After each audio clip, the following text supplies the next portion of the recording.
जय श्री कृष्णा। आप सुन रहे हैं गीता वाहिनी अध्याय 13। बोलो जय सत्य साई बाबा जी की जय। विश्व स्वयं एक ऊपरी निर्माण है, उसका आधार परमात्मा है। एक दिखावट है, दूसरा सत्य। लोग आधार को स्वीकार ना कर अध्यय की कामना करते हैं और इतना भी नहीं पूछते कि आधार बिना अध्यय कैसे ठहर सकता है। दृष्टिकोण का यह भी एक उदाहरण है। इसका कोई ठीक करने से ही सृष्टि को बनाने वाला दिख सकेगा और इस दृष्टि दोष के पूर्णतः हटने पर ही सृष्टिकर्ता को पहचाना जा सकेगा। अर्जुन ने कृष्ण से पहले ही इस विषय के बारे में पूछा था। उसने अब प्रश्न किया कि हे कृष्ण, दृष्टि दोष वास्तव में क्या है? मुझे भी से विस्तार समझाइए। वह इस दोष की उत्पत्ति और वृद्धि के का कारण भी जानना चाहता था। अर्जुन सबकी हाँ मिलाने वाला एक साधारण व्यक्ति नहीं था। मन में संदेह उठने पर वह वाक्य के बीच में ही कृष्ण से प्रश्न पूछने का साहस रखता था। उसमें आवश्यक साहस को और ढूंढता थी जब तब कृष्ण ने उसे अनुभव द्वारा प्रमाणित और शास्त्रोक्त ज्ञान से परिपूर्ण उत्तर नहीं मिलता तो वह पूछने का आग्रह नहीं छोड़ता था। भगवान भी इसलिए मुस्कुराते हुए उत्तर तुरंत उत्तर देते थे। इस दृष्टिकोण के प्रश्न का उत्तर कृष्ण के पास यह था कि उन्होंने कहा, सुनो अर्जुन, मेरे और विश्व के बीच में माया है जिसे भ्रम भी कहते हैं, किंतु माया भी मुझसे भिन्न नहीं है। वह भी मेरे तत्व ही है, मेरी ही है। इसीलिए इसके भी परे देखना मनुष्य के लिए कठिन काम है। इसे मैंने ही बनाया है और ये मेरे ही अधीन है। अत्यंत शक्तिशाली भी ये क्षण भर में उलट पलट देती है। तुम आश्चर्य करोगे कि इसको पराजित करना इतना कठिन क्यों है। निसंदेह यह कार्य सरल नहीं है। पराजित करना इतना कठिन क्यों है? निसंदेह कार्य सरल नहीं है। जिनकी मुझसे शक्ति है वे ही मेरी माया को जीत सकते हैं। अर्जुन, तुम मेरी माया को ही कहीं से आई हुई कुरूप सी वस्तु मत समझना। माया तो मन का गुण है, उसका स्वभाव है। यही तुम्हें सत्य हो। अनंत परमात्मा की ओर से लापरवाह बनाकर सर्वगुण कृत नाम और रूप की अनेक जटिलताओं की मूल्यवान मनवाती है। स्वयं को देही के बदले देह को शरीर समझने की भूल करवाती है। माया कोई ऐसी वस्तु नहीं जो पहले थी और फिर लुप्त हो जाएगी, और ना ऐसा ही है कि वह पहले ना थी बाद में आई और अब है। वह ना तो कभी थी, ना अभी है और ना आगे होगी। माया ऐसी अद्भुत वह पदार्थ का नाम है जिसकी जिसका अस्तित्व ही नहीं है। लेकिन यह अस्तित्व रहित वस्तु दृष्टिगोचर होती है। यह एक रेगिस्तान के मृगजल की तरह है जो ना तो कभी था और ना है। जब रेगिस्तान के गुण उसके अनभिज्ञ है वे ही इसकी ओर आकर्षित होंगे, लेकिन जो इस सत्य को जानते हैं इससे भ्रमित नहीं होते। अज्ञानी इससे और भागते हैं और बदले में शोक, थकान और कष्ट ही पाते हैं। जिस प्रकार कमरे का अंधेरा कमरे को पानी के ऊपर फैली हुई काई पानी को आंख का मोतियाबिंद आंख की ज्योति को छिपा लेता है, उसी प्रकार माया भी उसी को प्रभावित करती है जो इसकी बुद्धि में सहायक होता है। तीनों गुणों और तीनों देवताओं को भी पराभूत कर सकती है, अर्थात ये सब्र जो अपने को नाम स्वरूप और व्यक्तिगता में एकत्रित व सीमित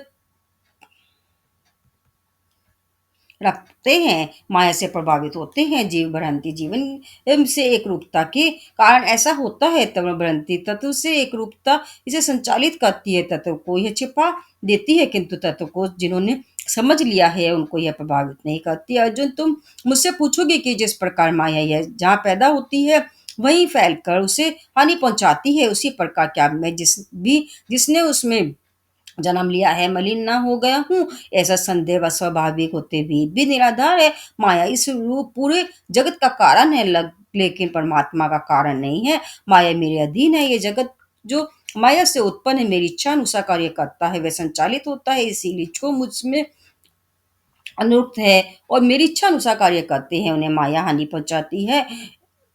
पहुंचा सकती।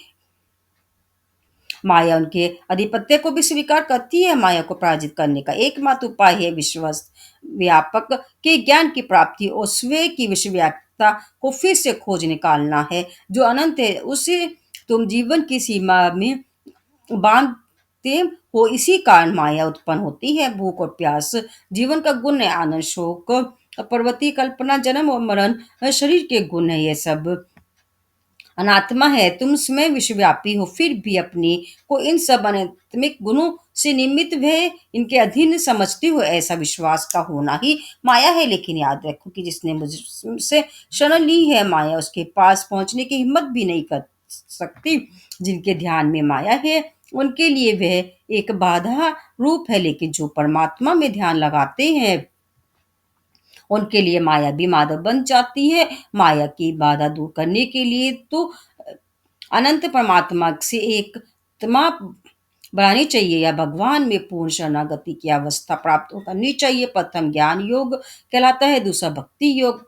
भगवान में पूर्ण समर्पण द्वारा माया को जीतने की आंतरिक प्रेरणा सभी मनुष्यों को प्राप्त नहीं होती है। जन्म जन्मांतरों के अच्छे या बुरे कर्म संचय पर निर्भर रहता है। जिनके पूर्ण संचित कर्म बुरे हैं वे केवल क्षणिक इंद्रियों सुखों का पीछा करेंगे। पशु पक्षियों की तरह खाना पीना और मौज मज्जा को ही जीवन का लक्ष्य बनाएंगे। परमात्मा का कोई विचार ही नहीं उन्हें नहीं आएगा। वे धर्मात्मा सज्जनों की संगति का नापसंद कर सत्य कार्यों से दूर हट जाते हैं। इस प्रकार परमात्मा के राज्य की रक्षा से वंचित हो जाते हैं। दूसरा, और जिनके पूर्व संचित कर्म अच्छे हैं वे अपने गुणों को बढ़ाते हैं, विचारों को मत करते हैं, भगवान का समीप चाहकर उसकी प्राप्ति चाहते हैं। ऐसे में मुमुक्षु साधक भगवान की ओर कष्ट या ज्ञान पिपासा के कारण आकर्षित होते हैं। सहायता के लिए भगवान की ओर मुड़ने से यह स्पष्ट होता है कि वे जन्म जन्मांतरों से उन्नत पथ पर अग्रसर है। केवल लाभ पाने की इच्छा से किए गए कर्म अर्थात कर्म कर्मों का गीता अनुमोदन नहीं करते। निष्काम कर्म लाभ प्राप्ति की इच्छा के लिए बिना किए गए कर्म ही तुम्हें भ्रम से छुड़ाएंगे।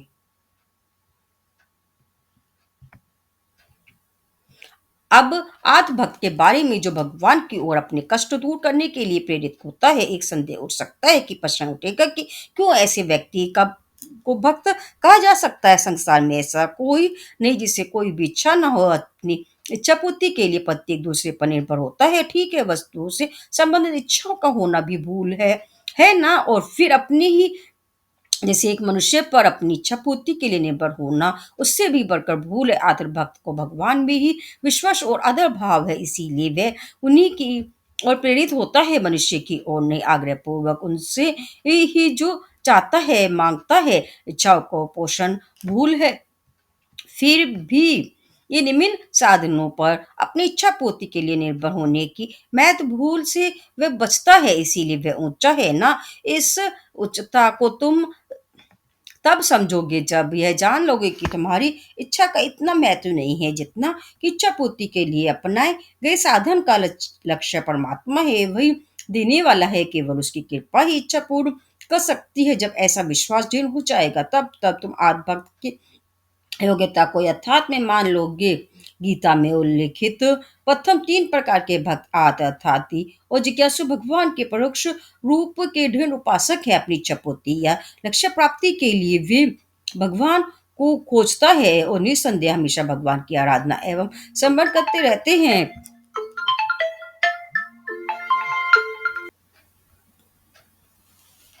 चौथे प्रकार के भक्त ज्ञानी अनन्य भक्त हैं और अन्य सब में अनेक भक्ति होती है। ऐसा गीता में कहा गया है। जो अनेक भक्ति की इस श्रेणी में है उनकी आसक्ति वस्तुओं और इच्छित अवस्थाओं में होने के कारण भगवान में भी अनुकृत होती है। वे केवल भगवान में ही नहीं वरन संसार में भी आसक्त होते हैं, किंतु ज्ञानी अपनी दृष्टि भगवान के सिवाय अन्य किसी की ओर उठाएगा भी तो जहां देखेगा भगवान ही देख पड़ेंगे। इसीलिए भगवान ने प्रकट किया कि ज्ञानी उन्हें सबसे अधिक प्रिय है। वैसे तो भगवान की दृष्टि में सब बराबर हैं, फिर भी जो उन तक पहुंचते हैं और वही स्थिर है उन्हें भगवान के प्रेम का स्पष्ट तुरंत प्रत्यक्ष ज्ञान व अनुभव प्राप्त होता है। इससे अनुमान होगा कि ज्ञानी भगवान के इतने समीप और इतना अधिक प्रिय क्यों है। सर्दी से कांपने पर तुम्हें गर्मी देना अग्नि का गुण है, लेकिन यदि तुम उससे दूर रहो तो वह तुम्हें कैसे दे सकती है। इसी प्रकार संसारिकता के रोग को हटाने के आकांक्षी को ज्ञान की अग्नि का सहारा, जो भगवान के अनुग्रह और सानिध्य से प्राप्त होता है, लेना ही होगा। कभी कभी साधना करते समय साधक भगवान की वास्तविक महत्ता को उनसे कम आंकने लगता है। उसे लगता है कि भगवान पापी व संत, अच्छे व बुरे हैं, ज्ञानी और अज्ञानी से भेदभाव करते हैं। यह गलत अनुमान है। भगवान मनुष्य में भेदभाव नहीं करते। यदि वे ऐसा करते तो पृथ्वी पर कोई भी पापी एक क्षण भी उनके क्रोध के सामने न जी सकेगा। भगवान द्वारा ऐसा भेदभाव न रखने के कारण ही पृथ्वी पर सब जीवित है। इस सत्य को केवल ज्ञानी ही समझते हैं। अन्य लोग इसे न समझ भगवान को अपने से दूर, बहुत दूर समझते हैं और फिर इसी सोच से दुखी होते हैं। ज्ञानी माया से मुक्त है। वह रजस तमस और सत्य गुणों से भी अप्रभावित रहता है। ज्ञानी का आकांक्षी इससे भिन्न है। वह भगवान के निरंतर ध्यान, पवित्र विचार और पवित्र कार्य में ही अपना समय बिताता है।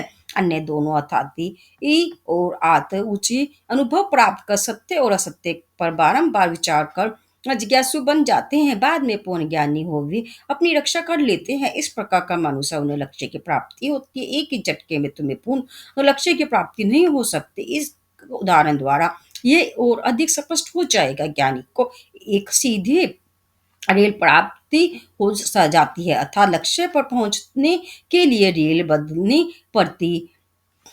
जिज्ञासु सीधे डिब्बे में पहुंच चुका है। उसे भी एक रेल से दूसरी बदलने की आवश्यकता नहीं है। आगे कहीं उसका डिब्बा अलग करके उसके लक्ष्य की ओर जाने वाली रेल से जोड़ दिया जाएगा और अंत में वह अपने निर्दिष्ट स्थान पर पहुंच जाता है। आध साधारण रेल में बैठता है। उसकी रेल ना तो सीधी होती है, ना ही सीधा जाने वाला डिब्बा रेल में जुड़ा है। इसीलिए उसे अनेक उन जगह रास्ते में उतरना पड़ता है और दूसरी रेल में ना आने तक रुकना भी होता है। इस प्रकार अपने लक्ष्य तक पहुंचने के लिए उसे जगह जगह रुकना पड़ता है। यह एक लंबी और उलझनों भरी यात्रा है, लेकिन कठिनाई के बावजूद भी आप यदि अपने ध्येय न छोड़े, उसे सफलता मिल सकती है। लक्ष्य प्राप्ति तो सबको होती है, केवल विधि और गति पथक रहते हैं। इससे कोई संशय नहीं कि भगवान ने अनेकों बार इन चारों प्रकार के भक्तों को मेरी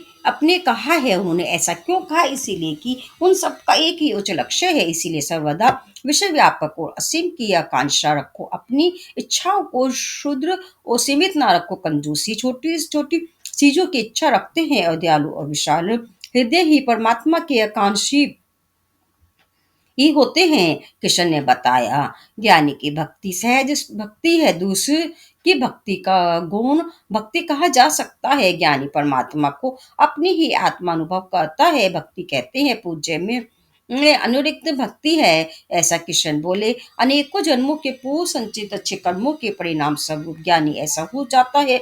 यह क्षण भर में प्राप्त होने वाली स्थिति नहीं है और ना यह दुकानों में बिकने वाला तैयार माल ही है। यह तो जन्म जन्मांतरों के आध्यात्मिक प्रयत्नों की ऊंची कमाई है। लोगों की देखभाल के लिए अच्छे डॉक्टरों का होना आवश्यक है। कई वर्षों के अध्ययन व अनुभव से डॉक्टर बनते हैं। यदि पूर्णतः न प्राप्त योग्य डॉक्टर की अस्पतालों में नियुक्ति की जाए और वे बीमारों को नुस्खा दे और उनका चीर फाड़ से इलाज भई करने लगे तो ठीक करने के बदले वे बीमार को मार ही डालेंगे। इसी प्रकार यदि कोई आज या ज्ञानी बन गया है, तो तुम कल्पना कर सकते हो कि इस श्रेष्ठता के लिए उसे अनेक वर्ष कितनी साधना करनी पड़ी होगी। उसकी इस प्रयत्न में पूर्व जन्मों की मानसिक प्रवृत्तियां भी सहायक होती हैं।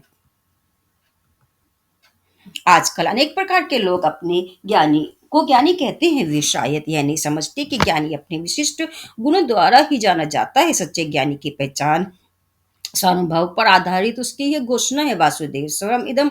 ये सब वासुदेव ही है। इस अनुभव में दृढ़ता पूर्वक एकीभूत होना ही अच्छे सच्चे ज्ञानी का लक्षण है। वासुदेव का अर्थ यहाँ वासुदेव का पुत्र नहीं है, बल्कि वह परमात्मा है जिसने सभी जीवों को अपना घर, अपना निवास स्थान बनाया है। प्राणी मात्र में परमात्मा को देखने वाला व्यक्ति ही ज्ञानी कहलाने योग्य है। अब और सब नाम मात्र के ज्ञानी हैं, जिन्हें ज्ञान का सच्चा अनुभव नहीं है। यथार्थ में ज्ञान क्या है? ऐसे ज्ञान की प्राप्ति जिसके द्वारा सबको ज्ञान हो जाता है और जिससे अन्य सबके बारे में जानने की आवश्यकता मिट जाती है। ज्ञानी इसी ही उच्च स्थिति को प्राप्त करता है। थोड़े श्लोक रटने से या कुछ पुस्तकों को पढ़ने पलटने या 10-20 लोगों के साथ मंच पर घंटों विद्वता के घमंड में ओत-प्रोत होकर भाषण देने या जादूगर की डोज में लगी गेंद की तरह उन्हें निगल कर वापस उगल देने से एवं विशिष्ट वाक्यों की बौछार करने से ही कोई ज्ञानी नहीं माना जा सकता। ऐसी बनावट ज्ञानियों का हमारे यहाँ विशाल समुदाय है। उनका वस्त्र भगवा होता है लेकिन हृदय मनुष्य भक्षी राक्षस का होता है। खैर, सब पत्थर जवाहर तो की तरह कैसे चमक सकते हैं? सभी पत्थर रतन नहीं होते। एक पत्थर का हीरे जितना मूल्य कौन देगा? केवल मूर्ख ही इस प्रकार का धोखा खाएगा, क्योंकि उन्हें ना तो पत्थर की परख होती है और ना ही हीरे की। ऐसी बनावटी ये ज्ञानियों को निष्फल करने के उद्देश्य से श्री कृष्ण ने गीता के मंत्र अपर्याप्त हैं, यही भगवान का प्रत्यक्ष उपहार है, ऐसा मानकर इस पर और इसके अर्थ पर ध्यान दो। मनुष्य के लिए यही श्रेष्ठ लाभ और श्रेष्ठ लक्ष्य है। केवल ये 6 अक्षर मनुष्य जीवन को उत्तम बनाने के लिए पर्याप्त है। सर्वदा ऐसे आंतरिक अनुभव की उपस्थिति के बिना ही अनेकों अपने को महात्मा, जगत गुरु, भगवान, परमहंस, ज्ञानी, त्यागी इत्यादि कहलवाते हैं। और दुख यह है कि लोग इन्हें बनावटी होते हुए भी सच्चे मानते हैं। ऐसी उपाधियां इन्हें किसी ने पता नहीं कि इन उपाधियों को तो इनके वर्तमान स्वामियों ने अपने पसंद से चुना और लोगों को अपनी और ध्यान आकर्षण करने वाली कलगी की तरह धारण किया। असली न होने के कारण इनकी उनकी चमक भी शीघ्र ही लुप्त हो जाती है। उनके बाहर संन्यास है और अंदर अधिक इच्छा है। बाहर योग है लेकिन अंदर रोग है। उनके नामों में आनंद जुड़ा है लेकिन भटकते हैं। वे गलियों में उनके शब्दों में मिठास है लेकिन उनके कार्य मुक्तापूर्वक और विदूषकों जैसे होते हैं। जो गृहस्थ व्यक्ति अपने नित्य कर्तव्यों का पालन करने में लीन है, वे आध्यात्मिक दृष्टि से इन बनावटी ये त्याग और योग के नमूनों से कहीं अधिक अच्छे हैं। भारत की सभ्यता व इसकी प्राचीन नैतिकता और सत्य के क्षीण होने का मुख्य कारण इन धोखेबाज लोगों द्वारा किए गए बुरे कार्य हैं। भगवान में विश्वास कम होने का कारण भी यही है। वे दूसरों को त्याग का उपदेश देते हैं लेकिन स्वयं भोग चाहते हैं। सदाचार की वे प्रशंसा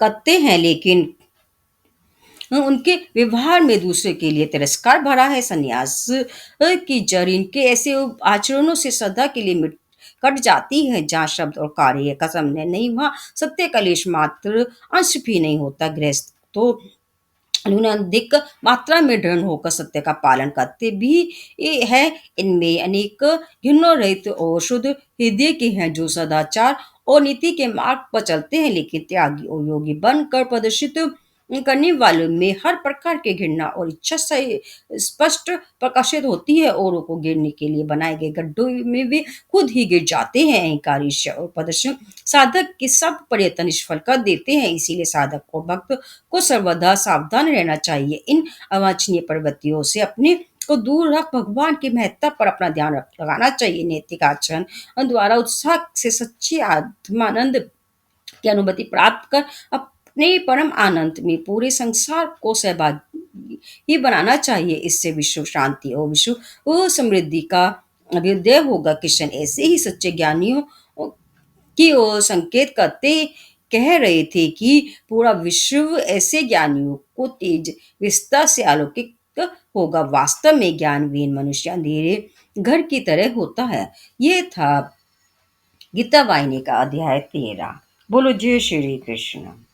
बोलो जय सत्य साई बाबा जी की जय।